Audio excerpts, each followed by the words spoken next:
Hey you, some guy. It's me, some girl. I guess we might as well have a life together. We're on a schedule here. I'm in my mid to late 20s. You're 2 years older than me. We're at about the same level of attractiveness. We have comparable educations. I need to mate, and you'll probably do as well as anyone else. Let's begin this typical courtship process, shall we? You want sex? Fine.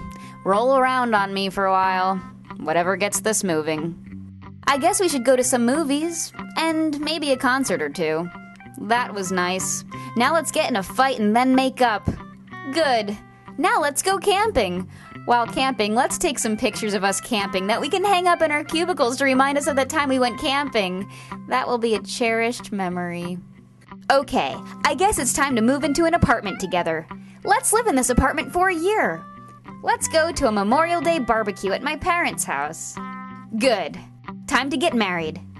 When you propose, don't try to do anything cute like putting the ring in my wine glass or having a sports mascot bring it to me at a ball game. It's all been done before, and you are not a very creative person. Just get down on a knee and get it over with. New Year's Eve works fine for me. Our wedding will take place a year and a half from your proposal. It doesn't really take that long to set up a wedding. I just want to relish the fact that I am getting married for as long as I possibly can. During that time, I will be the center of attention. Sadly, this will be the highlight of my life. I have no aspirations to write a great book that will change the way people think. I don't want to travel the world and witness the majesty and diversity of foreign lands. I don't want to dedicate my life to intellectual or philosophical pursuits in an attempt to take my mind places that no one else has ever gone. I just want to look skinnier in my dress than my bridesmaids. Okay, that's done. After the wedding, I will take a year to reflect upon the wedding. Soon, everyone will tire of my wedding talk and I will no longer be the center of attention. It is time for us to buy a house so that I have something else to talk about. It will be a 3-bedroom ranch home with a semi-finished basement. You will turn the basement into a rec room with a bar. This will be pointless as you will rarely see your friends anymore, and when you do, they will have neither the desire nor the time to go down and drink in our basement because they'll have mated too. Your masculine rec room will soon be cluttered with children's toys and my infrequently used exercise equipment. When people stop talking to me about our house, I will decide that we should have children.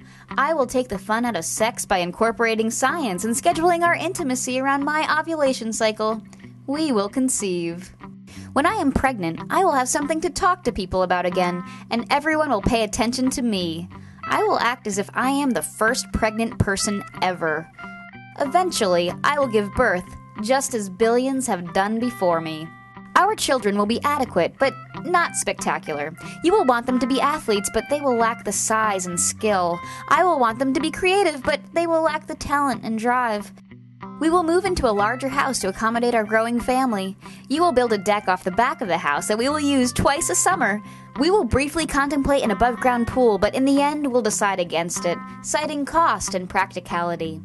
There will be several dogs. We will vacation. Myrtle Beach will be our destination of choice, though we will be no strangers to Orlando.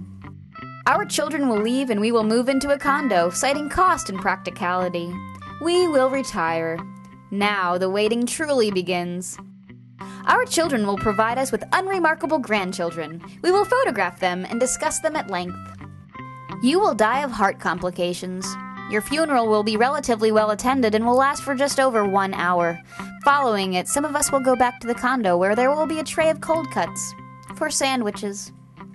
I will remain for 8 more years, watching television and slipping away into dementia. I will die. Doctors will call it natural causes, but in reality, I will have semi-consciously willed myself to stop breathing out of boredom and defeat. It will be done. You can pick me up at 8.